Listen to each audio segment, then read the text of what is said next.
Hey everyone, welcome back. Welcome to all on your own channel from my bottom of the heart. And today we reached our last class that is known as inclusive education. Mindset series की last class की revision पे पहुंच चुके हैं हम, जो कि हमारी यूनिट है 10th इंक्लूसिव एजुकेशन, जो कि एक ऐसी यूनिट है इसको बार बार रिवाइज करने की रिक्वायरमेंट नहीं है। एक बार अगर हमने अच्छे से इसको रिवाइज कर लिया है, रीड आउट कर लिया है, तो we can make the concept, we can tackle the questions on the basis of understanding only. ठीक है, तो अंडरस्टैंडिंग के बेसिस पे हम इनके क्वेश्चंस को लगा सकते हैं। बस थिंग इज दैट कि कंसेप्ट एक बार अच्छे से क्लियर कर लीजिए, उसके बाद बार बार इस यूनिट को रिवाइज करने की रिक्वायरमेंट नहीं है। ठीक है, मैं आपको एक स्टोरी बताना चाहती हूँ। एक बार मैं ट्रेन से जा रही थी, तो मैं जिस स्टेशन पर उतरी तो एक लड़की मेरे साथ उतरती है और उसने मेरे से पूछा कि ये कौन सा स्टेशन है। तो मैं बड़ी हैरान हुई कि ये अब उतरने के बाद जब ट्रेन चली गई है तो अब पूछ रही है कौन सा स्टेशन है। क्या ये गलत उतर गई है, या इसे पता नहीं था, या फिर उतरने से पहले नहीं पूछना चाहिए था? क्योंकि क्या हुआ, उसे अंदर से लगा विजुअलिटी में प्रॉब्लम थी उसकी, उसे बोर्ड पर कुछ और दिखाई दिया। ठीक है, उसे उतरना नेक्स्ट स्टेशन पे था बट वो पहले स्टेशन पर उतर गई। ठीक है, और उसने जब उतरने के बाद पास जाके देखा तो उसे कुछ अलग लगा। उसे लगा कि मुझे इस स्टेशन पे नहीं उतरना था, तो उसने मेरे से पूछा कि ये कौन सा स्टेशन है। तो ये एग्जाम्पल मैंने आपको क्यों बताया?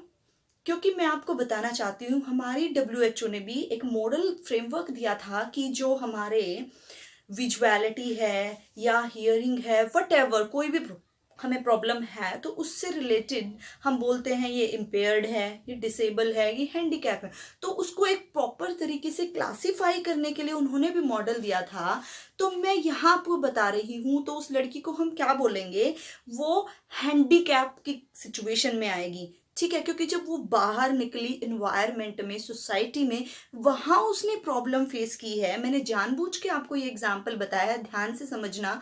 और आपको पता है, अब स्क्रीन पे जो मॉनिटर पे जो वर्ड्स दिख रहे हैं ये मेरे को प्रॉपरली विजिबल नहीं है, मैं अच्छे से रीड आउट नहीं कर पा रही हूँ। I think first word is exclusive, second is segregated, तो मैं प्रॉपर तरीके से इनको विजुअलाइज नहीं कर पा रही हूँ।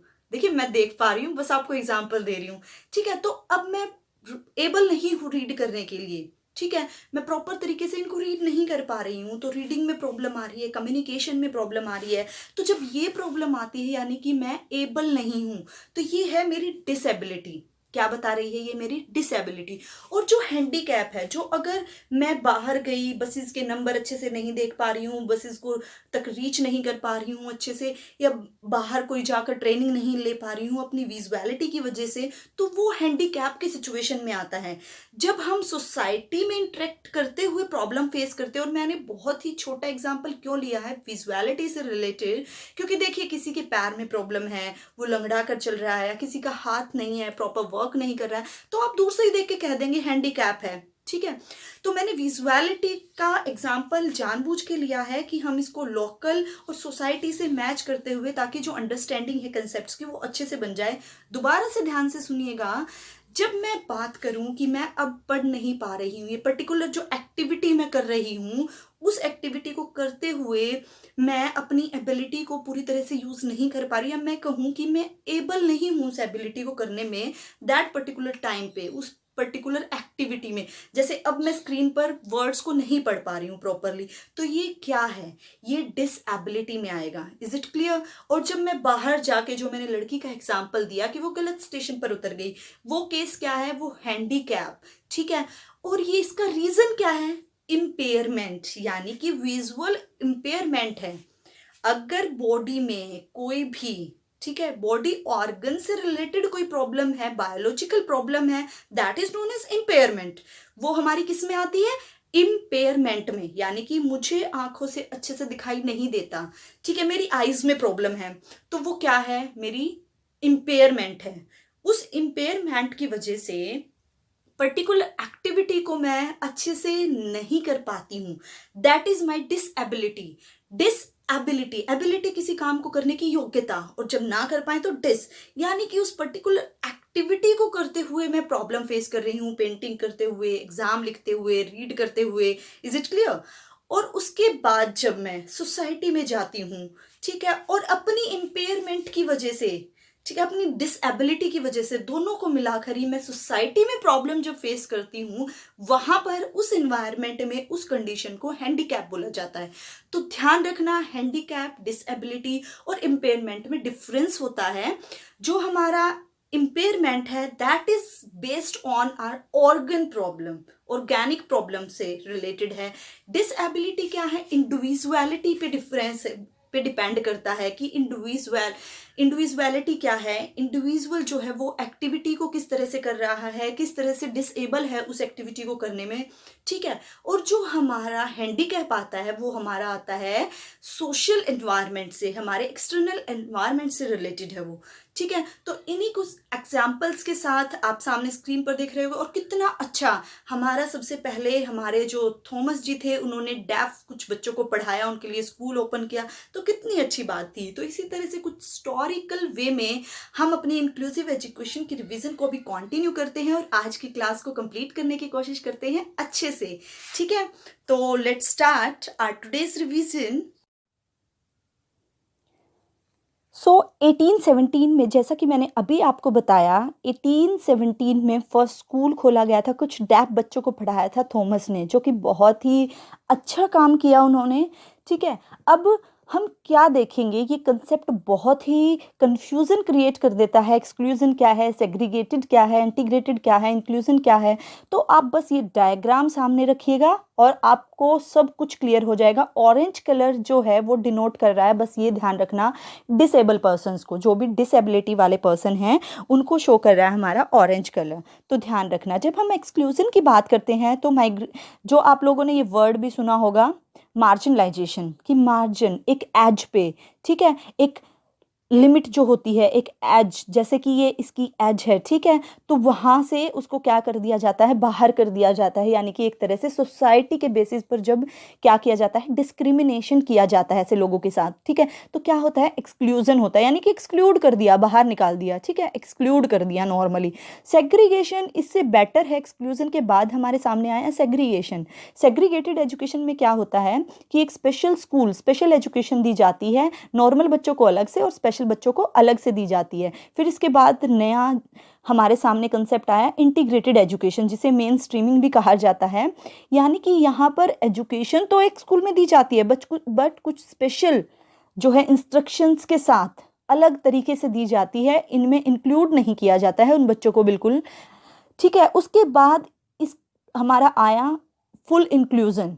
इंक्लूजन में क्या हुआ, बच्चों को बिल्कुल इंक्लूड कर दिया है, नॉर्मल बच्चों को। यानी कि यहाँ पर क्या कंसेप्ट आया कि play, learn and grow together. बच्चे खेलेंगे, पढ़ेंगे, सीखेंगे और एक साथ बड़े होंगे, ठीक है, एक साथ ग्रो करेंगे, तभी हमारा नेशन क्या है, डेवलप करेगा। अब exclusion is known as marginalisation, जो कि सोशल इनइक्वालिटी को शो करता है। सेग्रीगेटेड यानी कि स्पेशल एजुकेशन, जहाँ पर अलग बच्चों को पढ़ाया जाता है, नॉर्मल स्कूल अलग होता है और स्पेशल स्कूल अलग होता है।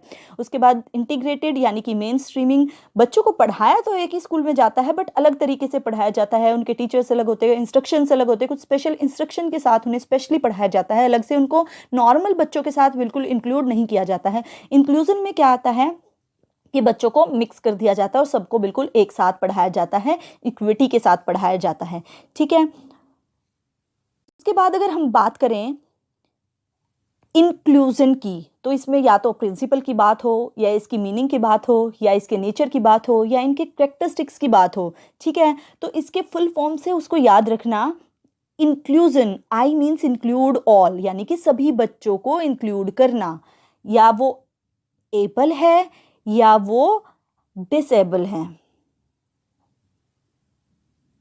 नॉर्मल चाइल्ड भी और डिसेबल बच्चे भी एक साथ, यानी कि सबको इंक्लूड करना, ठीक है। नेगोशिएबल है, ये करिकुलम को फ्लेक्सिबल बनाता है, लर्नर के स्टाइल पर बेस है, लर्निंग अलग अलग, क्योंकि जब हम अलग तरह के बच्चों को एक साथ पढ़ाएंगे मिक्स करके, तो लर्निंग स्टाइल भी चेंज करने पड़ेंगे, यूनिकनेस भी लानी पड़ेगी, कुछ अलग तरीके से भी पढ़ाना पड़ेगा, स्पेशल ट्रेनिंग भी देनी पड़ेगी यहाँ टीचर्स को भी, बच्चों को भी, ठीक है।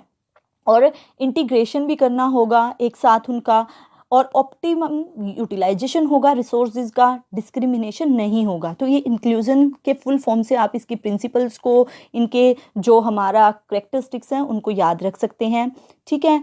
तो यहाँ पर NPE 1986 देखिए बहुत ही बड़ी हमारी पॉलिसी है ये, जो कि अगर इंडिपेंडेंस के बाद बात करें तो हमारी 3 आई थी सामने, लेकिन ये सबसे मस्ट और इम्प्लीमेंटेड और बहुत ही सक्सेसफुल पॉलिसी थी हमारी। इन्होंने कंसेप्ट दिया था एजुकेशन का कि हर लेवल में क्या होगा, जो सभी बच्चे हैं, कास्ट, क्रीड, लोकेशन, सेक्स, किसी भी के बेसिस पे उनके साथ कोई भी डिस्क्रिमिनेशन नहीं किया जाएगा, इक्वेलिटी उनको प्रोवाइड की जाएगी, ठीक है। उनको सबको क्वालिटेटिव जो है एजुकेशन प्रोवाइड कराई जाएगी। उन्होंने ये कंसेप्ट दिया था सबसे पहले। PWD एक्ट आता है जो कि 1995 में आता है, जो कि 3 पिलर्स पे बेस्ड है: इक्वालिटी, प्रोटेक्शन और full participation. Rehabilitation counselling of Indian act आता है 1992, जिसको अब हम आगे अभी डिटेल में पढ़ेंगे SS से, जिसने जीरो रिजेक्शन पॉलिसी इंट्रोड्यूस की कि सबको पढ़ाना चाहिए, किसी को रिजेक्ट नहीं करना चाहिए किसी भी डिसेबिलिटी की वजह से। देखिए रिवाइज्ड नेशनल पॉलिसी क्या कहती है, जो कांग्रेस थी वो क्या थी, पावर में थी, तो उन्होंने जब वो इनका साथ दे रहे थे तो उनकी जब पावर लॉस्ट हो गई तो जो VP सिंह हैं वो प्राइम मिनिस्टर बन गए थे, तो क्या हुआ, उन्होंने एक कमेटी जो है वो एस्टेब्लिश की आचार्य रामामूर्ति की रिव्यू पॉलिसी के अंडर। तो उन्होंने जब रिव्यू किया उसके बाद जो सेंट्रल गवर्नमेंट थी, उन्होंने institute authority committee under the chairmanship उन्होंने क्या किया, श्री N जनार्दना रेड्डी के अंडर, उनकी चेयरमैनशिप के अंडर एक इंस्टीट्यूट यानी एक कमेटी बनाई गई, और जिन्होंने अपनी रिपोर्ट सबमिट कराई 1992 में, यानी कि रिवाइज्ड पॉलिसी जो थी POA, यानी कि जो हमारी नेशनल पॉलिसी ऑन एजुकेशन थी उसको रिवाइज्ड किया गया, उसकी रिवाइज्ड फॉर्म थी, ठीक है, कुछ मॉडिफिकेशन के साथ, कुछ 2 से 3 पैराग्राफ ऐड किए गए थे, कुछ मॉडिफिकेशन के साथ उसको क्या किया गया था, दोबारा से प्रेजेंट किया गया था। PWD एक्ट 1995 में क्या बताता है, पर्सन विद डिसेबिलिटी, यानी कि जो कि फोर्स में आया था कब, Feb 7 1996 को आया था। ये क्या कहता है कि इक्वालिटी मिलनी चाहिए सबको, सबको प्रोटेक्शन मिलना चाहिए, फुल पार्टिसिपेशन होना चाहिए सभी का, ठीक है। और जो कमिटमेंट थी PWD की एक्ट की वो क्या थी कि फ्री एजुकेशन होगी, सबके लिए एजुकेशन फ्री होगी, डेवलपमेंट के लिए क्या होगा, जो असिस्टिव डिवाइसेस हैं और स्पेशल लर्निंग मटेरियल्स हैं उनको यूज़ किया जाएगा फॉर CWD क्या होता है, चाइल्ड विद डिसेबिलिटी। कुछ रिजर्वेशंस दी जाएंगी, ठीक है, जो PWD है उनके लिए।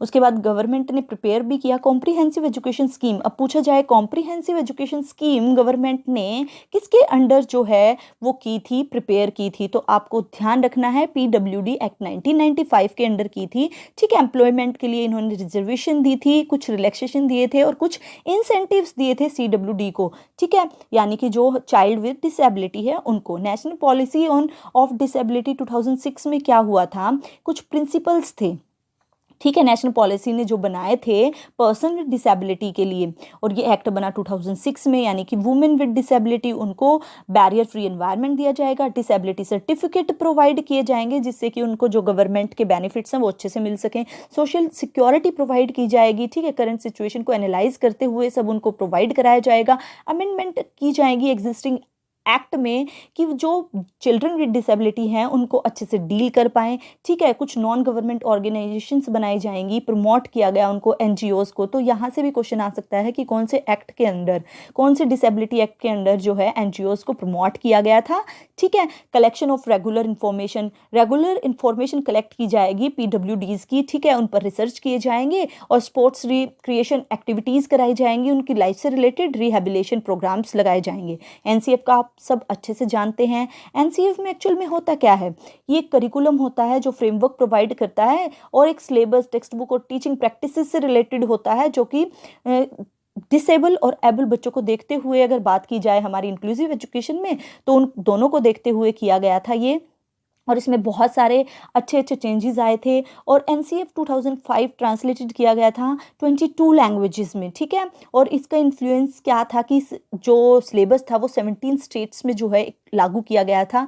NCERT जो कि 10 लाख स्टेट्स जो था वो प्रमोट किया गया था एनसीईआरटीज़ को, और इसमें इन्वॉल्वमेंट किसकी थी, एससीईआरटी और डाइट्स की भी इसमें इन्वॉल्वमेंट थी। इनके मेन फीचर क्या थे कि रॉट लर्निंग को क्या किया जाएगा, रिजेक्ट किया जाएगा और स्कूल को सोसाइटी के साथ इस तरीके से कनेक्ट किया जाएगा कि जो नॉलेज है वो कनेक्शन के थ्रू आए और सोसाइटी में रहकर बच्चे अच्छे से सीख सके। करिकुलम होगा ओवरऑल डेवलपमेंट के लिए, बच्चों के लिए, इंस्टेड ऑफ क्लास और टेक्स्ट बुक सेंट्रिक। वो क्लासरूम और टेक्स्ट बुक सेंट्रिक नहीं होगा, करिकुलम ऐसा होगा कि ओवरऑल बच्चे की डेवलपमेंट हो सके, इंटीग्रेशन और फ्लेक्सिबिलिटी होगी। एग्ज़ाम्स के लिए ज़रूरी नहीं है कि जो डिसेबल बच्चे हैं उन पे एग्ज़ाम का जो प्रेशर डाला जाए, तो एक तरीके से उनकी एबिलिटीज़ को देखते हुए करिकुलम में एग्ज़ाम्स को चेंज किया जाएगा, फ्लेक्सिबिलिटी लाई जाएगी। लर्निंग विदाउट बर्डन की इन्होंने बात की, डिग्निटी ऑफ द इंडिविजुअल की बात की, चाइल्ड सेंटर्ड अप्रोच लगाई इन्होंने, ठीक है। जो जेपी नायक ने जो प्रिंसिपल्स दिए थे उनको फॉलो किया, यानी कि इक्वालिटी, क्वालिटी और क्वांटिटी। डेमोक्रेसी को फॉलो किया। लर्निंग एंड नॉलेज के लिए कंसेप्ट इन्होंने क्या कहा, होलिस्टिक डेवलपमेंट की जाएगी बच्चे की, कंस्ट्रक्टिव लर्निंग पे फोकस किया जाएगा, रिच लर्निंग अपॉर्चुनिटीज़ प्रोवाइड की जाएंगी बच्चों को, 3 लैंग्वेज फार्मूला जो है उसको फॉलो किया जाएगा, मैथमेटिक्स को एक्टिविटी के थ्रू, पेडालॉजी के थ्रू सिखाया जाएगा, ठीक है। कंप्यूटर सिखाया जाएगा, इंक्लूड किया जाएगा, फ्लेक्सिबल मॉडल बनाए जाएंगे करिकुलम के ताकि इंडिविजुअल लर्निंग हो सके। साइंस एक अलग तरीके से सिखाई जाएगी, क्रिटिकल थिंकिंग को, और फ्रीडम फ्रॉम फ्री फियर सिखाया जाएगा, यानी कि नेचर में रहकर प्रैक्टिकल्स के साथ प्रैक्टिकल नॉलेज बच्चों को दी जाएगी। सोशल साइंस में क्या किया जाएगा कि कल का सिटीजन कैसे बनना है, किस तरह से क्रिएटिव बनना है, कैसे चीज़ों को सॉल्व करना है, वो एबिलिटी डेवलप की जाएगी। तो एक तरह से सब्जेक्ट सेंटर्ड नहीं था कि उस सब्जेक्ट को पर्टिकुलरली पढ़ाना किस तरह से है।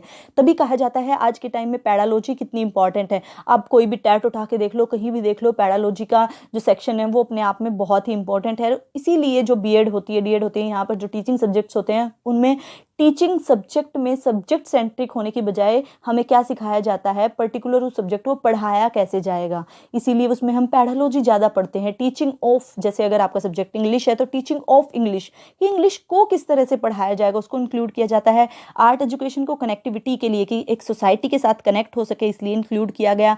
हेल्थ एंड फिजिकल साइंस में थ्योरेटिकल और प्रैक्टिकल एस्पेक्ट को इंटीग्रेट किया गया होलिस्टिक अंडरस्टैंडिंग के लिए, ठीक है, ताकि जो बच्चे हैं वो मॉरल वैल्यूज़ को सीख सके, सिचुएशन को हैंडल कर सके, गेम्स के थ्रू, स्पोर्ट्स के थ्रू, एनसीसी के थ्रू, इन चीज़ों के थ्रू वो क्या कर सके, अपनी हॉलिस्टिक जो अंडरस्टैंडिंग है उसको डेवलप कर सकें। स्टडी ऑफ पीस के बारे में बात की ताकि लिसनिंग स्किल्स बच्चों की बढ़े, ठीक है, और एक डेमोक्रेटिक बच्चा हम स्टूडेंट है उसको तैयार कर सकें। वर्क और एजुकेशन की, यानी कि एसयूपीडब्ल्यू और क्राफ्ट एजुकेशन को भी इंट्रोड्यूस किया, इन्वॉल्व किया। हमारे एसयूपीडब्ल्यू कोई सैटरडे को तो कोई स्कूल फ्राइडे को डालता है, ठीक है। स्कूल एंड क्लासरूम का एनवायरनमेंट है वो इंफ्रास्ट्रक्चर के थ्रू, वेंटिलेशन के थ्रू, यानी कि क्योंकि अब हमें इंक्लूजन की बात कर रहे हैं तो हमें क्या करना है, एक नॉर्मल चाइल्ड को और एक एबनॉर्मल चाइल्ड को इकट्ठे पढ़ाना है। तो सपोज किसी एक बच्चे का तो एडमिशन हो गया, उसे पढ़ा भी बहुत अच्छे से रहे हैं, बट स्कूल में रैंप नहीं है तो वो कैसे ऊपर तक जाएगा। तो इंफ्रास्ट्रक्चर फैसिलिटीज़ हैं, जो फिजिकल फैसिलिटीज़ हैं उनकी भी बहुत ज़्यादा रिक्वायरमेंट है। सिस्टमेटिक रिफॉर्म्स बनाएगी, करिकुलम लर्निंग जो लर्नर सेंट्रिक होगा, टीचर एक as a facilitator, supporter, encourages learning को एनकरेज करने वाले होंगे, ठीक है। उसके बाद बात की जाए rehabilitation council of Indian act की 1992 में, इसमें कुछ एकेडमिक और कुछ फाइनेंशियल जो है वो दिए गए लर्नर्स के लिए, डाइवर्स जो लर्नर्स हैं उनके लिए फैसिलिटीज़, जैसे कि एकेडमिक क्या थी, आरटीई, एसएसए, एग्ज़ाम फ्रीडम दी गई उनको, इवैल्यूएशन फ्रीडम दी गई, हायर एजुकेशन में बहुत सारी फ्रीडम दी गई, फाइनेंशियल उनको स्कॉलरशिप दी गई, इसीलिए उनको सर्टिफिकेट्स वगैरह भी दिए जाते थे ताकि उनको स्कॉलरशिप मिल सके उसके अकॉर्डिंग।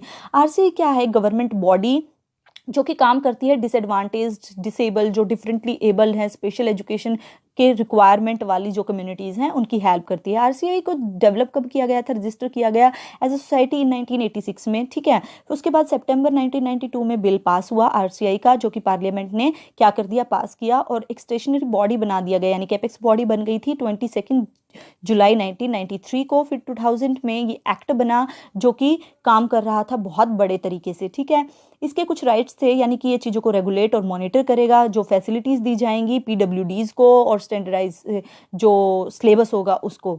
फिर उसके बाद रजिस्टर करेगा रिकॉर्ड्स को, क्वालिफाइड जो पर्सन्स हैं जो कि प्रोवाइड कर रहे हैं सपोर्ट और स्पेशल एजुकेशन, इनके पास ये भी राइट था कि एक्शन भी ले सकते हैं ये, अगर देखा जाए कि किसी इंस्टीट्यूट में कोई भी टीचर है वो स्पेशल ट्रेनिंग के बिना पढ़ा रहा है तो उसके अगेंस्ट ये क्या कर सकते थे, उसके अगेंस्ट भी कोई एक्शन लेने का जो है राइट रखते हैं हमारे जो यहाँ पर बात करें आरसीआई में, ठीक है। उसके बाद ये ट्रेनिंग प्रोवाइड करते हैं टीचर्स को, ठीक है।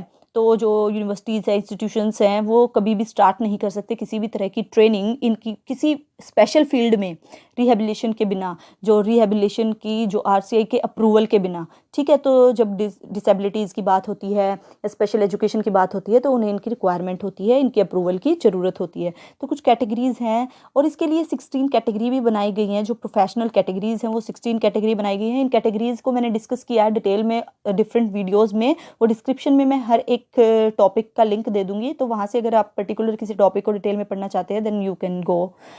इसके एम क्या थे? स्टैंडर्डाइज करना ट्रेनिंग कोर्सेज को प्रोफेशनल्स के लिए, ठीक है, प्रमोट करना रिसर्च को, मेंटेन करना सेंट्रल जो रिहैबिलिटेशन रजिस्ट्रेशन था, उसके बाद रेगुलेट करना ट्रेनिंग की पॉलिसीज़ जो प्रोग्राम्स थे, प्रिस्क्राइब करना मिनिमम स्टैंडर्ड्स को, रिकॉग्नाइज करना कि इंस्टीट्यूशंस, यूनिवर्सिटी और डिप्लोमा सर्टिफिकेट हैं वो प्रॉपर तरीके से बच्चों तक पहुंच रहे हैं या नहीं पहुंच रहे हैं। कुछ कंसेशन फैसिलिटीज़ दी गई, डाइवर्स जो लर्नर्स थे उनको एकेडमिक और फाइनेंशियल कुछ दिया गया, जैसे कि integrated education for disabled children, फिर चिल्ड्रंस एजुकेशन अलाउंस प्रोवाइड किया गया, कम्युनिकेशन पॉस्टेज और टेली कम्युनिकेशन की यूज़ किया गया, अलॉटमेंट, ये सब आप ध्यान से देख लीजिएगा कौन कौन सी फैसिलिटीज़ हैं जो इनको प्रोवाइड की गई, ठीक है। फिर एसएसए की बात करें तो यूईई जो कि हम बहुत अच्छे से जानते हैं, एसएसए को हम बहुत दिन से और बहुत सारे यूनिट्स में डिफरेंट पढ़ चुके हैं हम। सर्व शिक्षा अभियान के बारे में यूईई यानी कि ये हमारे प्राइमरी की बात करता है, टाइम बाउंड जो प्रोग्राम होता है, क्वालिटी एजुकेशन, और इन्होंने क्या कहा है, जीरो रिजेक्शन पॉलिसी की बात की है कि किसी को भी रिजेक्ट नहीं किया जाएगा, किसी भी बच्चे को। और ये इनके एम क्या थे? एलिमेंट्री एजुकेशन को एनहांस करना और एक ब्रिज तैयार करना सोशल और रीजनल और जेंडर ग्रुप्स के बीच में, कम्युनिटी पार्टिसिपेशन, स्कूल में कम्युनिटी का ज़्यादा से ज़्यादा पार्टिसिपेशन हो, नेचुरल एनवायरनमेंट में रहकर बच्चा सीखे, वैल्यू बेस्ड एजुकेशन मिले बच्चे को, और अर्ली चाइल्डहुड में ही उसको केयर दी जाए, इसकी इंपॉर्टेंस समझी जाए। इंक्लूजन के लिए एसएसए ने क्या क्या किया, जैसे कि डिसेबल्ड बच्चों के लिए फंक्शनल और फॉर्मल जो असेसमेंट है वो तैयार की, अप्रोप्रिएट एजुकेशनल प्लेसमेंट कराई जाए, ठीक है, प्रिपेयर किया जाए, इंडिविजुअलाइज्ड एजुकेशनल प्लान प्रोवाइड किया जाए, प्रोविजंस लगाए जाए, एड्स और अप्लाइंसेस के यूज़ किया जाए, टीचर्स को इस तरह से ट्रेन किया जाए, उनको रिसोर्स प्रोवाइड किया जाए, स्पॉट्स प्रोवाइड किए जाएँ, ठीक है। उसके बाद हम बात करते हैं जो कि आपको ऑलरेडी मैं बता चुकी हूँ, इम्पेयरमेंट क्या है, डिसेबिलिटी क्या है और हैंडीकैप क्या है, ठीक है, जो WHO ने हमें बताया था। IDH क्या है हमारा, ये क्या है, ऑर्गन से रिलेटेड है और ये पर्सनल लेवल से रिलेटेड है और ये हमारी सोसाइटी से रिलेटेड है, ठीक है। होप उस एग्जाम्पल के थ्रू आप कभी नहीं भूलेंगे इनको। ICF मॉडल जो कि इंटरनेशनल क्लासिफिकेशन ऑफ फंक्शनिंग 2001 में रिवाइज किया गया, ठीक है, जो 1980 में दिया था, ठीक है, जो उसको रिवाइज किया गया 2001 में, ICF बनाया गया उसके, और वो पहले क्या था 1980 में जो WHO ने जो क्लासिफिकेशन दी थी वो ICIDH थी, यानी कि international classification of impairment, disability and handicaps, जिसको अब शॉर्ट फॉर्म कर दिया गया है ICF, यानी कि classification of health and health related domains. और इसमें क्या किया गया है, लिस्ट बनाई गई है एनवायरमेंटल फैक्टर की, इंडिविजुअल बेसिस पे और पॉपुलेशन बेसिस पे, दो लेवल्स पे क्या किया जाता है, फ्रेमवर्क तैयार किया जाता है और हेल्थ और डिसेबिलिटी को चेक किया जाता है। ICF क्यों बनाया गया है? ताकि ये जो डिसेबल बच्चे हैं उनको फाइंड आउट कर सके, कलेक्ट कर सके उनका डाटा, और उनको हम फैसिलिटेट कर सके, उनको गवर्नमेंट जो है टाइम टू टाइम फैसिलिटेट कर सके अच्छे से। तो 191 जो थी WHO मेंबर स्टेट थी उस टाइम पे जब ये स्टार्ट किया गया, 54 WHO असेंबली में 22 मई 2001 को हुई थी। इंटरनेशनल स्टैंडर्ड जिसे कहा जाता है, ठीक है, स्टैटिस्टिकल टूल है ये किस चीज़ का, to know about health and its functioning, उसकी फंक्शनिंग को जानने के लिए और हेल्थ को जानने के लिए। इसका मॉडल क्या है, किस चीज़ पर डिपेंड करता है, बायोलॉजिकल, साइकोलॉजिकल और सोशोलॉजिकल फैक्टर्स पर। इसका नेचर क्या है, ठीक है, न्यूट्रलिटी पे, इक्वालिटी पे, एनवायरमेंटल फैक्टर पे, यूनिवर्सलाइजेशन पे फोकस करता है। हेल्थ कंडीशन 3 तरह की बताई गई हैं, बॉडी फंक्शनिंग, एक्टिविटी और पार्टिसिपेशन, जो कि मैं आपको पहले ही बता चुकी हूँ, स्ट्रक्चर से रिलेटेड। फिर उसके बाद कॉन्टेक्स्ट में यानी कि इन्वायरमेंटल फैक्टर होते हैं और कुछ पर्सनल फैक्टर होते हैं, फिर उसकी वजह से वो पार्टिसिपेट नहीं कर पाते हैं, रिस्ट्रिक्ट हो जाते हैं। जैसे देखिए यहाँ विजुअल इम्पेयरमेंट की वजह से बॉडी स्ट्रक्चर में प्रॉब्लम आई, उसके बाद एक्टिविटीज़ को करने में प्रॉब्लम फेस की, उसके बाद वो पार्टिसिपेट नहीं कर पाए किसी वोकेशनल ट्रेनिंग में, ठीक है। अब जो डिफिकल्टी इन रीडिंग यानी कि एक्टिविटी में क्या होता है, या तो लैक ऑफ इन्फॉर्मेशन होगी किसी भी फॉर्मेट में, यानी कि या तो हमारा एनवायरनमेंट होगा वो बैरियर प्रोवाइड करेगा या फैसिलिटीज़ प्रोवाइड करेगा, ठीक है। उसके बाद इसकी कुछ एप्लीकेशन आईसीएफ की जो यूज़ करते हैं, स्टैटिस्टिकल टूल है, ये क्लिनिकल टूल है, एजुकेशनल टूल है, एक रिसर्च टूल है, सोशल पॉलिसी टूल है। इसमें क्वालिफायर की बात की जाती है जिससे कि हम मेज़र करते हैं। ये एक रिकॉर्डर होता है, स्केल होता है, 5 पॉइंट स्केल होता है जो कि रिकॉर्ड करता है इम्पेयरमेंट को। देखिए ऐसी ऐसी कुछ बातें आपसे पूछी जा सकती हैं कि क्वालिफायर की कहाँ पर बात हुई, तो आईसीएफ मॉडल में बात हुई है। WHO ने इसको क्या किया है, इन्वेंट किया है। इसका स्ट्रक्चर क्या बताता है, 2 तरीके से होता है, एक तो फंक्शनल बेसिस पे और एक कॉन्टेक्चुअल बेसिस पे। फंक्शनल बेसिस पे बॉडी और एक्टिविटी और पार्टिसिपेशन की बात करता है, जो एग्जाम्पल के थ्रू हम कर चुके हैं। कॉन्टेक्चुअल में या तो वो एनवायरनमेंट फैक्टर को देखता है या पर्सनल फैक्टर को देखता है, इंडिविजुअलिटी को देखता है, या फिर एनवायरनमेंट में वो पर्टिकुलर इंडिविजुअल है, कम्युनिटी है, किस तरह से फेस कर रही हैं वो बात की जाती है। लर्निंग और अप्लाइंग नॉलेज की बात करते हैं, जनरल टास्क और डिमांड्स की, कम्युनिटी और मोबिलिटी की, 9 डोमेन्स की यहाँ बात की जाती है। ठीक है, ये 9 आप डोमेन्स देख सकते हैं। सेल्फ केयर कैसे करता है, डोमेस्टिक लाइफ कैसी है उसकी, उसका जो इंटरेक्शन है, रिलेशनशिप है वो कैसा है और लोगों के साथ, यानी कि जो डिसेबल लोग हैं उनकी लर्निंग कैसी है, वो किस तरह से अपनी नॉलेज को अप्लाई कर पाते हैं, वो किस तरह से टास्क को कंप्लीट कर पाते हैं, किस तरह वो डिमांड रख पाते हैं, किस तरह से कम्युनिकेट करते हैं औरों के साथ। ठीक है, तो ये रिलेटेड है उससे हमारा। फिर उसके बाद आती है बात रेडीनेस ऑफ स्कूल की।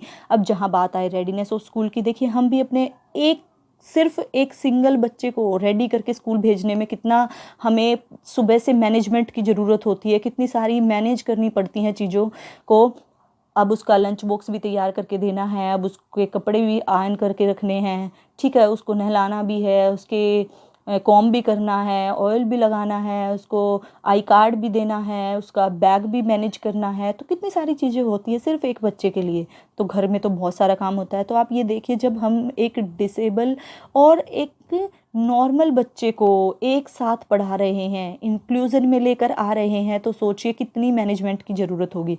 तो रेडीनेस ये नहीं है कि बस रेडी हो जाना, स्कूल के लिए चले गए और रेडी होना। रेडीनेस में बहुत बड़ा कंसेप्ट है। रेडीनेस हमें क्या बताता है कि किस तरह से, देखिए नॉर्मली जब भी हम लर्निंग की बात करते हैं तो 3 कंसेप्ट होते हैं हमारे पास, ठीक है, टीचर, स्टूडेंट और जो इंस्ट्रक्शंस होते हैं।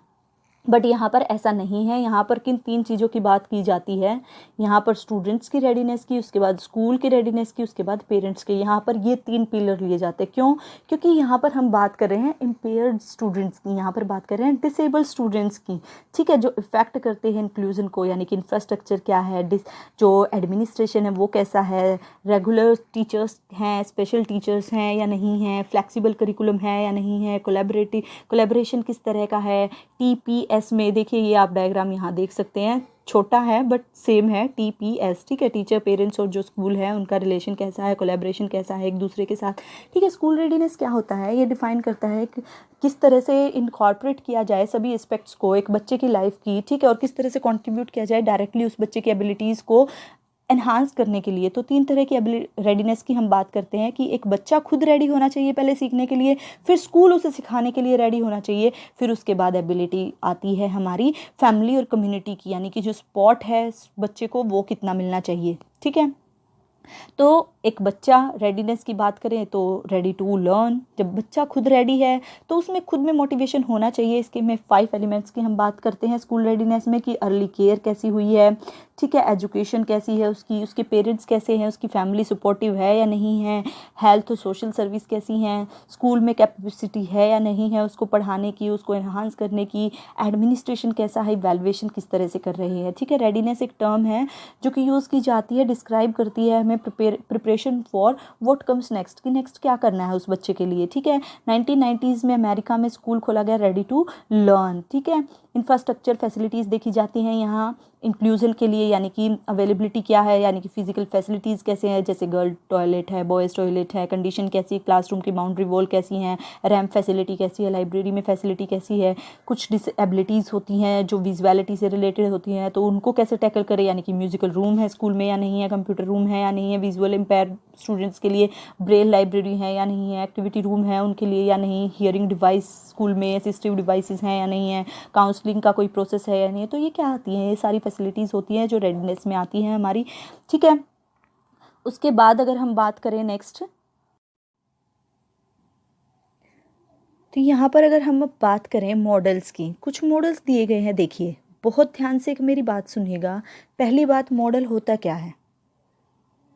मॉडल किसी भी चीज़ का, अब हम देखते हैं एक सिंपल और छोटा हमारे पास क्या होता है, सिस्टमेटिक आइडिया होता है। ठीक है, या हम नॉर्मली कहें एक ऐसी चीज़ जिसे हम यूज़ करते हैं as a example to follow और इमिटेट, किसी चीज़ को इमिटेट करने के लिए, फॉलो करने के लिए, ठीक है। तो एक मॉडल क्या होता है, एक सिस्टम होता है, एक प्रोसेस होता है, ठीक है, कि थॉरेटिकल डिस्क्रिप्शन होता है, डिस्क्राइब करता है चीज़ों को, that can help you understand, जो आपको समझने में हेल्प करता है, दैट हाउ दिस सिस्टम और प्रोसेस वर्क्स, कि किस तरह से सिस्टम चलेगा, किस तरह से प्रोसेस होगा, and how it might work, और किस तरह से ये वर्क करेगा, ठीक है। तो कुछ मॉडल्स ये क्यों होते हैं कि अब जब हमें स्पेशल और नॉर्मल बच्चों को एक साथ टीच करना है तो हमें बहुत सारी चीज़ों की रिक्वायरमेंट होती है, ठीक है। तो उसके लिए कुछ मॉडल्स को इंट्रोड्यूस किया गया कि किस किस अलग अलग तरीके से, तो कंफ्यूज होने की रिक्वायरमेंट नहीं है, ये बहुत ही ईजी है। जहाँ हम किसकी बात करते हैं, हमारे फर्स्ट मॉडल की बात करें तो हमारा मॉडल आता है सबसे पहले जो विंग्स ने दिया है, अडेप्टिव लर्निंग मॉडल, ठीक है। अडेप्टिव, अडेप्ट करना, देखिए नेम से ही पता चल रहा है, अडेप्टिव लर्निंग। लर्निंग क्या होता है, चेंज इन बिहेवियर। जब बिहेवियर में चेंज आए तो हम क्या करना चाहते हैं, इस तरह का एनवायरमेंटल मॉडल है ये, जिसको बोला जाता है ALEM, ठीक है, अडेप्टिव लर्निंग एनवायरनमेंट्स मॉडल। इसमें क्या किया जाता है, मॉडल इस तरह से डिज़ाइन किया जाता है, इस तरह से लर्निंग एनवायरनमेंट तैयार किया जाता है कि जो इंस्ट्रक्शंस प्रोवाइड कराए जाएं वो रिस्पॉन्सिव तरीके से बच्चे की जो नीड्स हैं और जो स्टाफ है उस तक पहुँचे, और जो ऑन गोइंग प्रोफेशनल डेवलपमेंट हो रही है ना वो अच्छे से हो सके टीचर की, एज वेल एज जो स्कूल बेस्ड जो प्रोग्राम है वो अच्छे से इम्प्लीमेंट हो सके, और एक सपोर्टिव एनवायरनमेंट तैयार हो सके एक बच्चे के लिए, और बच्चा अचीव कर सके सक्सेस को। Are you getting me? तो इंस्ट्रक्शंस जो होते हैं वो क्या, किस पे बेस्ड होते हैं, डायग्नोस्टिक टेस्ट रिजल्ट पर बेस्ड होते हैं, इनफॉर्मल असेसमेंट पर बेस्ड होते हैं, जो कि एक टीचर लेता है। तो वो इस तरह का करिकुलम बनाए, इस तरह का एनवायरनमेंट क्रिएट करे ताकि वो जो लर्निंग है वो करा सके बच्चे की अच्छे तरीके से। उसके बाद सेकंड की बात की जाए तो सेकंड हमारा मॉडल आता है SIM मॉडल बोला जाता है, जिसे स्ट्रेटजीज इन्वेंशंस, जो इंटरवेंशन मॉडल होता है, यानी कि अलग अलग तरह की स्ट्रेटजीज बनाई जाती है यहाँ पर। इसमें 3 स्टेप देखे जाते हैं, यानी कि पहले बच्चे को देखा जाता है, बच्चे का एनवायरनमेंट क्या है, बच्चे का करेक्टरिस्टिक क्या है, बच्चे का बैकग्राउंड क्या है, किस एनवायरनमेंट से आया और किस तरह से उसको ट्रीट करना, उसको मोटिवेशन की रिक्वायरमेंट है। तो इसमें करंट जो रियलिटीज़ होती हैं, कुछ की कंपोनेंट जैसे जो एक्शंस होते हैं, स्मार्ट प्लानर होता है, अलग अलग स्ट्रेटजीज बनाई जाती हैं, लर्निंग स्ट्रेटजीज तैयार की जाती हैं टीचिंग रूटीन्स के थ्रू, और टीचिंग की जाती है, लर्न कराया जाता है बच्चे का। यानी कि बात की जाए तो यहाँ पर प्रमोशन की बात होती है, लर्निंग के प्रमोशन की बात होती है, SIM मॉडल में प्रमोशन की बात होती है, ठीक है। एक क्या होती है, बच्चे के प्रमोशन की बात होती है कि प्रमोटिंग द लर्निंग, जो coverages for all the learners, ठीक है। स्ट्रेटजीज बनाई जाती हैं अलग अलग तरीके की। उसके बाद अगर हम बात करें तो टीम टीचिंग की, अगर हम बात करते हैं टीम टीचिंग मॉडल, तो टीम टीचिंग मॉडल में क्या होता है, एक स्पेशल टीचर होती है और एक जनरल टीचर होती है, दोनों मिलकर एक सिंगल क्लास में एज आ पार्टनर काम करती हैं, और बच्चों को मोटिवेशन के साथ और स्पेशल चीज़ों के साथ एज अ पार्टनर उन्हें सिखाती हैं, और बच्चों को लर्निंग की प्रॉपर तरीके से एनहांसमेंट के लिए वो कोलैबोरेशन करके पढ़ाती हैं, ठीक है, टीम बना के पढ़ाती हैं, कोलैबोरेट करके पढ़ाती हैं। उसके बाद बात करें तो हमारी नेक्स्ट मॉडल की अगर बात करें तो हमारा नेक्स्ट मॉडल आता है SAALE, सेल मॉडल, यानी कि systematic approach for assessing the learning environment. दोबारा से सुनिए, इसकी फुल फॉर्म में ही इसका आंसर है सिस्टमैटिक, यानी कि सिस्टम तरीके से, सिस्टमैटिक प्लान तरीके से जो होता है, ठीक है, सिस्टमैटिक अप्रोच है ये असेस करने की लर्निंग एनवायरनमेंट को, कि लर्निंग एनवायरनमेंट को किस तरह से असेस करना है। ये एक इस तरह का फ्रेमवर्क है जो कि बनाया जाता है for making decisions on how to teach students with special needs and all the students served in inclusive setting, ठीक है, कि ये किस लिए होता है कि ये इस तरह का फ्रेमवर्क होता है कि ये हमें डिसीजन लेने में हेल्प करता है कि किस तरह से बच्चों को पढ़ाया जाएगा, स्पेशल नीड्स वाले बच्चों को, और किस तरह से उनको इंक्लूसिव सेटिंग्स जो हैं वो सर्व की जाएंगी, प्रोवाइड की जाएंगी। ठीक है, ये मॉडल एक तरह से एक प्रोसेस है, एक डिफरेंशिएट इंस्ट्रक्शंस का, अलग अलग तरीके से इंस्ट्रक्शन प्रोवाइड करने का, जो इंश्योर करता है स्टूडेंट की लर्निंग को बिल्कुल इंश्योर कर देता है। ठीक है, क्योंकि बहुत सिस्टमैटिक होता है। इसमें अडेप्टिव इन्वायरमेंट होता है, उसके बाद अडेप्टिव इंस्ट्रक्शंस इन्वायरमेंट होता है, और प्लानिंग, उसके बाद अडेप्टेड इवैल्यूएशन होती है। यानी कि यहाँ पर पीछे वाले दोनों जो मॉडल हैं उनकी जो करेक्टरिस्टिक्स हैं उनको ऐड करते हुए अडेप्टिव इवैल्यूएशन भी ऐड होती है, यानी कि स्टूडेंट की इवैल्यूएशन और उसकी ग्रेडिंग को भी ऐड किया जाता है। इसमें जो है अलग अलग तरीके की प्लानिंग और टीचिंग को इंक्लूड, यानी कि जैसे मीडिया को, format of content, techniques, lesson plans, ये सब इंक्लूड किए जाते हैं। ठीक है, टोटल नंबर ऑफ जो इंडिविजुअल हैं और जो डिसेबल्ड हैं करंटली एग्जिस्टिंग पॉपुलेशन में, उनको टाइम दिया जाता है, उनके तरीके से उनको पढ़ाया जाता है, किस तरह की एबिलिटी है, किस तरह से जो इंटेलेक्चुअल डिसेबिलिटी है उसको दूर करना है। तो ये मॉडल बहुत ही अपने आप में इम्पॉर्टेंट है जो डिसेबल पर्सनस हैं उनके लिए। उसके बाद बात की जाती है कुछ मॉडल्स की, जैसे पुल आउट मॉडल, ठीक है, पुल इन मॉडल, फुल इंक्लूजन मॉडल। ठीक है,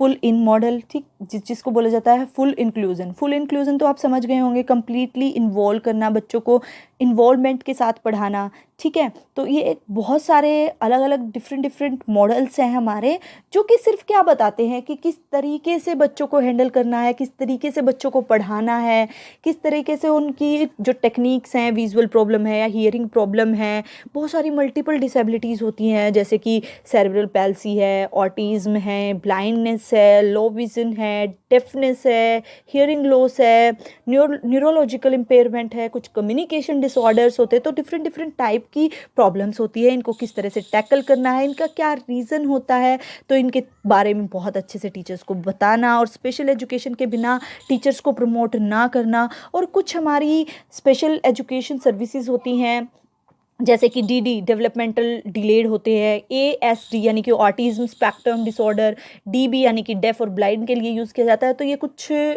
फुल फॉर्म्स होती हैं जिनको थोड़ा देख लेना। फिर उसके बाद अगर हम लास्ट यूनिट की बात करें तो यहाँ पर बात की जाती है प्लानिंग की।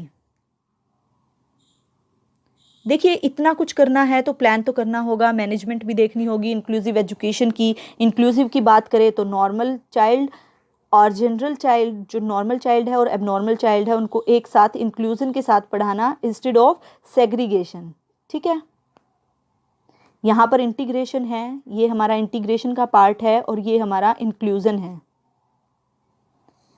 तो प्लानिंग की बात करें तो प्लानिंग में इंफ्रास्ट्रक्चर आ जाता है, हमारी स्कूल बिल्डिंग आ जाती है। ये बहुत ही नॉर्मल कंसेप्ट है जो इतना पढ़ने के बाद आप अंडरस्टैंडिंग भी लगा सकते हैं कि एक डिसेबल बच्चे के लिए क्या क्या रिक्वायरमेंट है, और अगर उनको इकट्ठे पढ़ाना है तो किस तरह की हमें अलग अलग तरह की हियरिंग जो इम्पेयर्ड बच्चे हैं, लर्निंग डिसेबिलिटी वाले हैं, किस तरह के उनको उनके लिए असिस्टिव टीचिंग है, एड्स हैं, उनको यूज़ करना है, किस तरह से टीचिंग एड्स को इम्प्लीमेंट करते हुए असिस्टिव जो टीचिंग एड्स हैं उनको यूज़ करना है। तो ये सब हमारी किस में आएंगी, प्लानिंग में। किस तरह से डाइवर्स लर्नर्स की को टेक्नोलॉजी के थ्रू पढ़ाना है, सीडी डीवीडीज़ के थ्रू पढ़ाना है, किस तरह से मैथ्स पढ़ाना है उनको, किस तरह से डाटाबेस सिखाना है, क्या विज़न होना चाहिए सीखने का।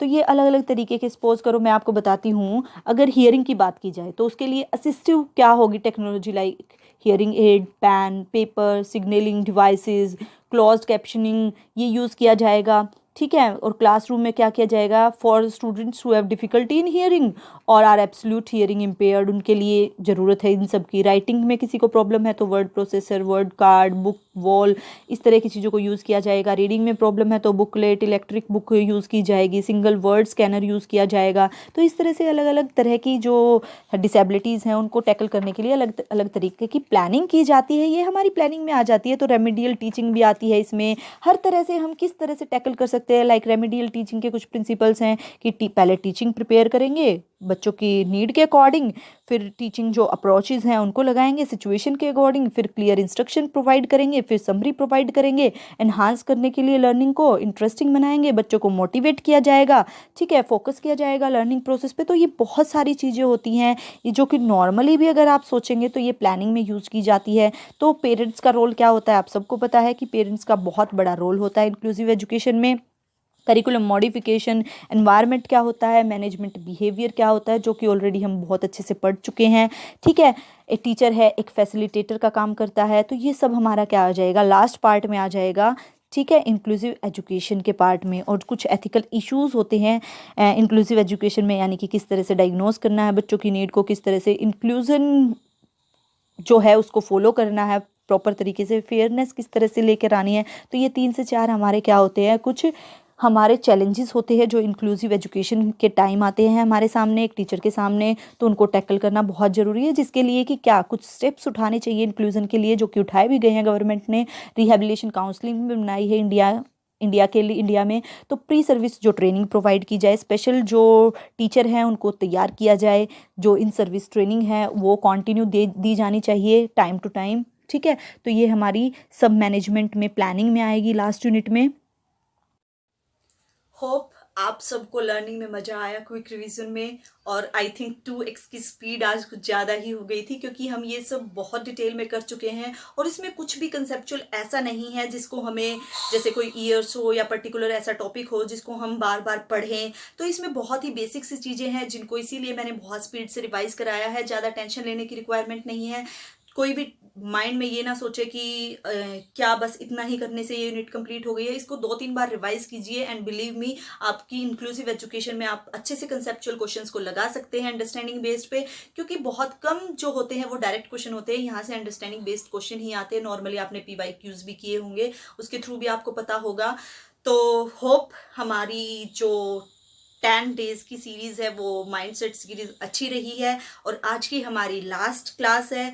तो थैंक यू फॉर वॉचिंग, और देखते हैं अगर आगे कुछ रिक्वायरमेंट होती है या हम कुछ क्वेश्चंस लेकर आते हैं, या आपके माइंड में कोई नया आइडिया आता है कि कुछ डिफरेंट पर्टिकुलर छोटे छोटे टॉपिक्स हैं उनको कवर करना है, या आपको कहीं भी कोई प्रॉब्लम फेस करने को मिलती है, तो मुझे कमेंट कीजिएगा। अदरवाइज हम रिवीजन कर चुके हैं, रिवाइज करते रहिए, GRF की तरफ बढ़ते रहिए। And good luck for your exam and for your revision and for everything. Bye bye, thank you for watching.